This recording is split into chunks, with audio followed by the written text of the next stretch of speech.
सवाल है कि क्या स्पीकर का ये तरीका सही है कि बीच हाउस में उनको बोलने नहीं दिया जा रहा और बीच में ही हाउस एडजर्न कर दिया जा रहा है? क्या ये एक वन पार्टी रूल बनने जा रहा है इंडिया? जवाब दीजिए सुधांशु जी।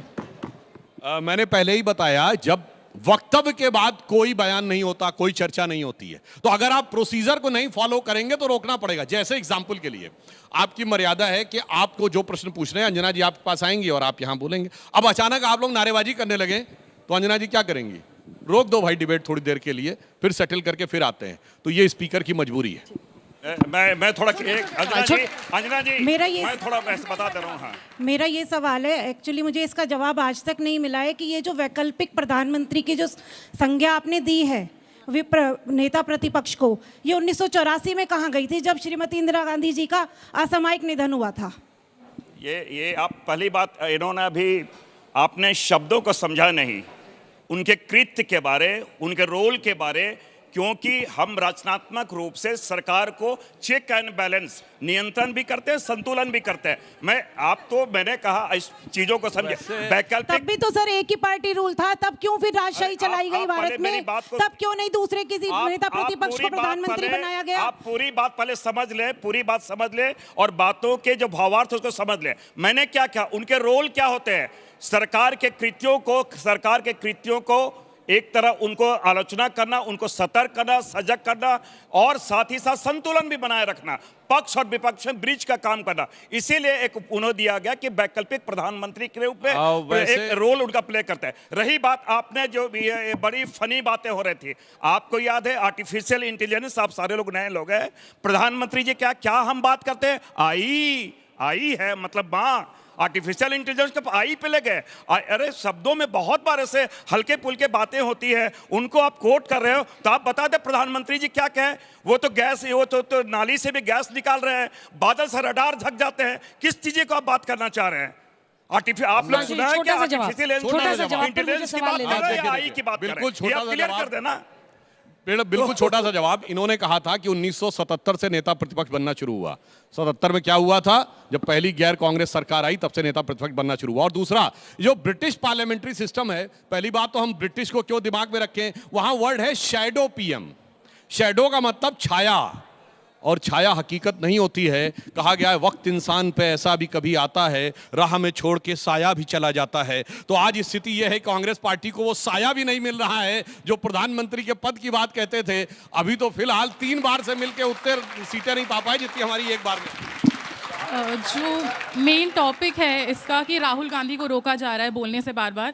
अपार्ट फ्रॉम राहुल गांधी काफ़ी चीज़ें हो चुकी हैं, जैसे वक्फ बिल आया या फिर किसान बिल की जब बात हुई थी तो ऑपोजिशन ये कह रहा था कि ज़रूरी नहीं है कि हमें हर चीज़ से प्रॉब्लम हो, शायद हम उसमें एक अच्छा सुझाव दे सकते हैं। बट उस टाइम पे भी ऑपोजिशन यही बोलता है कि हमें सेंट्रल गवर्नमेंट रोक रही है चीज़ें बोलने से। अब आपने बहुत अच्छी बात कही, कोई जाके चेक करे। जब किसान बिल आए, हम लोगों ने कहा कि किसान बिल पे डिस्कशन करो। अपोजिशन ने कहा कोई डिस्कशन नहीं होना चाहिए, इमीडिएटली विड्रॉ होना चाहिए, anybody can go and check. जब प्रधानमंत्री जी ने विड्रॉ करने की घोषणा कर दी, यानी पहले वो पूरा सत्र इसलिए हल्ला मचाते रहे कि विड्रॉ करो, डिस्कशन नहीं चाहिए। जैसे प्रधानमंत्री जी ने विड्रॉ कर लिया, अब वो इस पे हल्ला मचाते रहे कि बगैर डिस्कशन के विड्रॉ क्यों कर लिया। इससे सब साफ समझ में आता है कि कोई सूरत बदलना मेरा मकसद नहीं है, मेरा मकसद है हर कदम पे हंगामा होना चाहिए। मेरा एक क्वेश्चन है कि जब 2012 से लेकर 14 में जब स्कैम्स हुए थे, तब बीजेपी को नहीं बोलने दिया जा रहा था। अब ये अकाउंटेबिलिटी कहाँ से आने लग गई, या फिर करप्शन की कोई एक्सपायरी डेट नहीं होती? सर ये बताइए जरा। ये इन्होंने बहुत अच्छा सवाल किया है। हमें इन्होंने बोलने नहीं दिया था, हम हर मैटर में कोर्ट गए थे और कोर्ट से इनके सारे नेताओं के खिलाफ केस चले थे। अगर इनकी बातों में दम है, कोई कोर्ट क्यों नहीं जा रहा है? ये दर्शाता है कि नॉन सब्सटेंटिव एलिगेशन है। और माइक उठा के 17वें लोकसभा में, मैं बतला दूं, 17वें लोकसभा में 1/3 बिल 1 घंटे में पास हुआ। 1/3 बिल 1 घंटे में पास हो गए। 58% बिल कैसे पास हुए? 146 को आपने निलंबित किया था। आप किस सदन की बात करते हैं, किस सदन के मर्यादा की आप बात कर रहे हैं? देखिए आज भी अगर आप सोचते हैं एक अधिकार हो, हम हो, और साये की आपने बात की है, जिसके दरख्त ही इतने लंबे चौड़े हैं, उसे साये की आवश्यकता क्या है? साये की तो आपकी आवश्यकता है, हमारा तो दरख्त ही बहुत मजबूत। जवाब दीजिए। दरख्त इतना बड़ा है कि बड़ा हुआ तो क्या हुआ, जैसे पेड़ खजूर और राही को छाया नहीं, फल लागे अति दूर। आप होंगे, सुनिए, नहीं रहे। वो आप होंगे आप वो दरख्त, आप, हम तो बरगद का दरख्त है भाई, हम तो बरगद के हैं। मैं विपक्ष से नहीं है।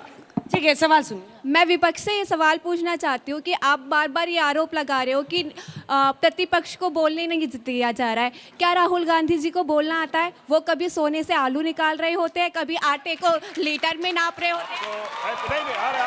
नहीं, एक मिनट इसे मुझे कंप्लीट करने दीजिए। आपने पूरा सेंटेंस वो देखा था, पूरा सेंटेंस देखा था? ये भारतीय जनता पार्टी के आईटी सेल का कमान है, किस चीजों को कहां पे हम कट करें, किस चीज को प्रस्तुत करें, पूरा आप देखेंगे। और ये चीजें किसने कहे थे? नरेंद्र मोदी जी ने। कैसे काटा गया, कैसे कहा गया। और ये भी मैं क्लियर कर दूं, ये बातें क्या थी कि हम इतना आलू उगाएंगे, इतना आलू उगाएंगे, इतने पैसे, अर्थ हमारा मजबूत हो जाएगा कि आलू अगर हम यहां डालें तो उससे सोना, पूरी चीजों को समझा जाए। अगर आप भाव को नहीं समझेंगे तो ना कबीर को समझ पाएंगे, जिनकी बातें चर्चाएं करें, तब तो इनकी बातों भी आप नहीं समझ पाएंगे। भावों को समझा कीजिए। आप प्रोपेगेंडा चलाते हैं। एक सवाल इसमें मैं जोड़ देती हूँ। आप एक प्रोपेगेंडा चलाते हैं राहुल गांधी के खिलाफ, उनका मजाक उड़ाते हैं, उनको एक हास्यास्पद नेता बनाते हैं, गलत भाव समझा के जनता को। यही आरोप है ना? जवाब दीजिए। अब मैं एकदम सब्सटेंटिव बात बोल दूं। हाँ। अभी डोनाल्ड ट्रंप ने क्या कहा कि यूएस एड की तरफ से 2600 करोड़ रुपए के लगभग जॉर्ज सोरोस के थ्रू आया था कि भारत में वोटर टर्नआउट को प्रभावित करना है। प्रोपेगेंडा कौन चला रहा था? भारत का पिछला चुनाव एकमात्र चुनाव है जब किसी विदेश के अखबार में नहीं, रशियन गवर्नमेंट ने स्टेटमेंट दिया कि भारत के चुनाव में विदेशी हस्तक्षेप किया जा रहा है। प्रोपेगेंडा कौन चला रहा था? अब तो साफ साफ दिखाई पड़ता है। मैं प्रोपेगेंडा बताना चाहता हूं। आज जो 3 पीढ़ियों से जिस चीज का विरोध करते रहे, आज जातिगत जनगणना की ये बात करते हैं। सब जाके चेक करिए। हेनरी लूसी फाउंडेशन मार्च 2021 में उन्होंने बाकायदा एक पेपर दिया जिसके लिए उनको $4 लाख पेपर लिखने के लिए मिले कि हिंदू मेजॉरिटेरिज्म को कैसे कंट्रोल करना है। और उसमें यह बात आई कि कास्ट का इशू को उठाना है। और मार्च 2021 से पहले इनका कोई स्टेटमेंट दिखाइए जिसमें ये इस प्रकार की बात करते हो।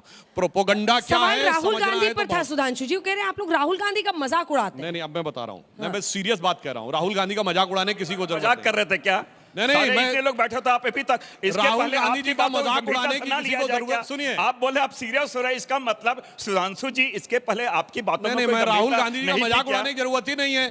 जो प्रेस कॉन्फ्रेंस में ओपनली आप कहें राहुल गांधी, तुम देख रहे हो ना, राहुल गांधी है ही नहीं, राहुल गांधी है नहीं, वो खत्म हो गया राहुल गांधी, ये तो कुछ और है। मेरे भाई, ऐसे वक्तव्य आपने कभी देखे ही नहीं होंगे किसी नेता के। तो इसलिए मैं ये कहना चाहता हूं, मजाक नहीं उड़ा रहे हैं। इस देश के साथ एक सीरियस मजाक करने का प्रयास किया जा रहा है। उसे समझने की जरूरत है कि किस प्रकार की शक्तियां देश के बाहर से देश के अंदर अस्थिरता उत्पन्न करने का तिवारी जी आप खूब मजा ले रहे हैं। इधर भी हंस ले रहे हैं, उधर भी हंस ले रहे हैं। मैं देख रही थी आपको। एक मिनट, इन्होंने जिस बातों का राहुल जी के बारे, राहुल गांधी या नहीं है, मैं फिर कहना चाहता हूं, तब तो अगर इस शब्द को हम कहते अहम ब्रह्मास्मि, तो क्या मैं ब्रह्मा हो गया? उसके भाव क्या हैं?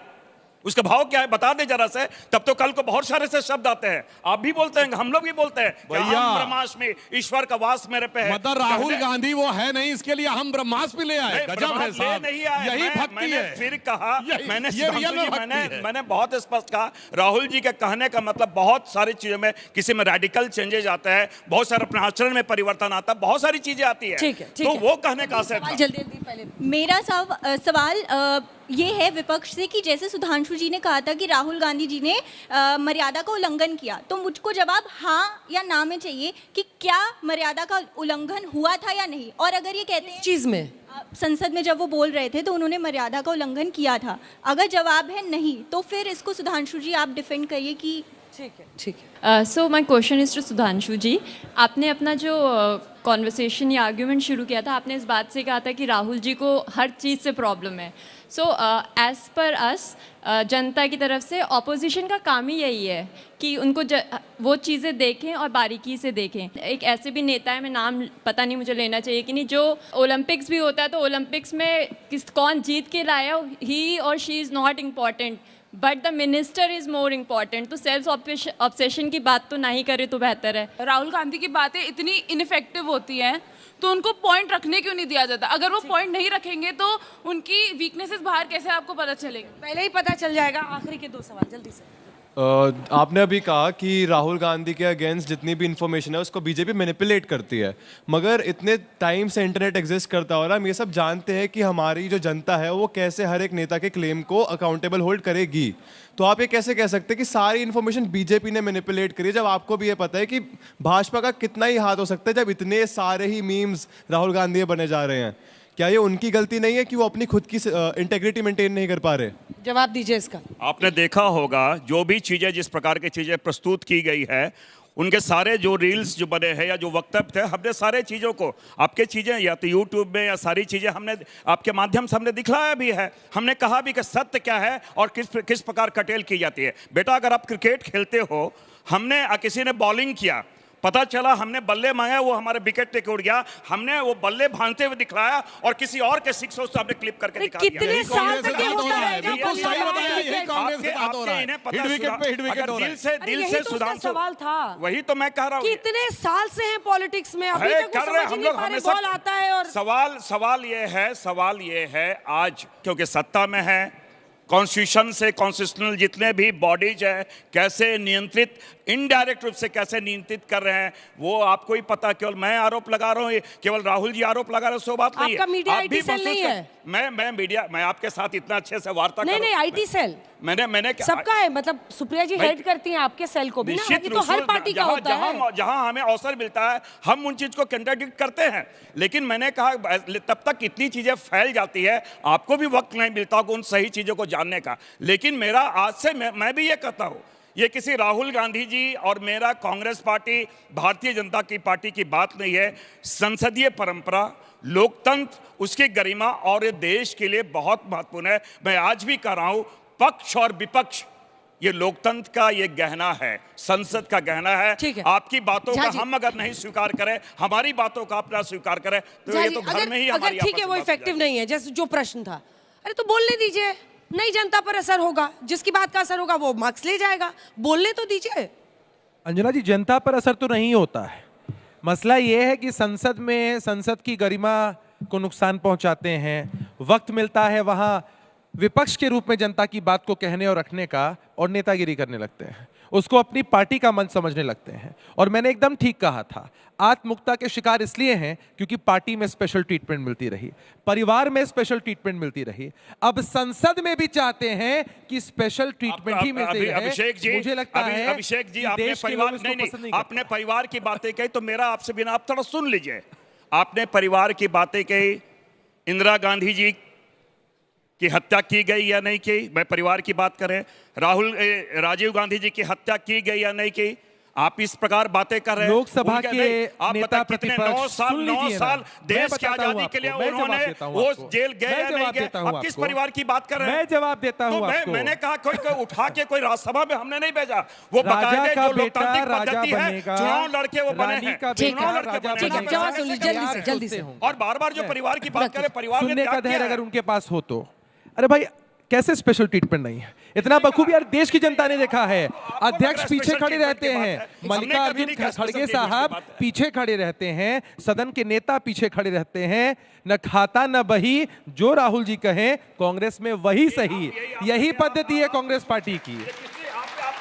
तो खाता और बही जरा दुरुस्त कर लीजिए, राहुल गांधी जी के सही में सही मिलाइएगा, दही पिघल जाएगी। तो सब हर पार्टी में तो होता है ना, आपकी पार्टी में जो आप कहें खाता ना बही, जो नीतीश बाबू कहें वही सही, कौन सी पार्टी में नहीं? कौन है हमारी पार्टी के राष्ट्रीय अध्यक्ष? नीतीश जी कहते हैं एक दिन आइए बीजेपी को डिफेंड कीजिए, आप डिफेंड करने लगते हैं। एक दिन कहते हैं कांग्रेस को डिफेंड कीजिए, आप कांग्रेस को डिफेंड करने लगते हैं। तो आप लोग के भी तो वही है हाल। देखिए अंजना जी, दूसरा सुन लीजिए, घूम फिर कर अंजना जी हमारे अलायंस के स्वरूप पे ही आते हैं। अरे ये देखिए ना, नीतीश जी की क्रेडिबिलिटी कितनी अच्छी है, पार्टियों की बीच भी अच्छी है, जनता की बीच भी कितनी अच्छी है। खेल लेते हैं, कभी उधर से भी खेल लेते हैं, ऑलराउंडर हैं सर, इसका श्रेय आप लोग लीजिए। ऑलराउंडर हैं, उनको तो डिबेट में आना नहीं पड़ता है। हमारे नीतीश जी भी ऑलराउंडर हैं, इंटरव्यू भी नहीं देते हैं, उनको डिबेट में भी नहीं आना। अरे हमारे आप लोग को बॉल का सामना करना पड़ता है। हमारे नेता भी ऑलराउंडर, हम लोग भी ऑलराउंडर। अंजना जी, आप दोनों तरफ हंस रहे थे, मैंने देख लिया है। हम कहीं नहीं हंसे, आप हंस रहे थे दोनों तरफ। हम हंस रहे हैं इसलिए कि सुधांशु जी जब राहुल गांधी जी पर इस तरह से मस्करा कर रहे थे तो हमें खराब लग रहा था। ये गंभीर विषय पर चर्चा है, और विपक्ष जो है सत्ता का अंग होता है, और विपक्ष कि नेताओं की बात को नजरअंदाज करना हाँ। सत्ता पक्ष के द्वारा ये बताता है कि सत्ता किस तरह से नकारा निकम्मी हो गई है ठीक है, कि जो जल्दी असली से मुद्दे final पर जवाब। बात ही नहीं कर रही। लोकतंत्र पक्ष विपक्ष दोनों से है, एक तरफ को गूंगा नहीं कर सकते आप। विपक्ष को छोड़ दीजिए, अपनी सरकार की मर्यादा तार तार किसने की? अपनी कैबिनेट के द्वारा पारित अध्यादेश को मीडिया के सामने फाड़ने वाला नेता कौन था? यह डॉक्टर मनमोहन सिंह की कैबिनेट का अपमान था कि नहीं? राहुल गांधी ने जिस समय अध्यादेश फाड़ा था, जबकि उनकी सरकार थी, उनके एक फोन पे वो अध्यादेश विड्रॉ हो सकता था। ये इन्होंने मजाक करके दिखाया।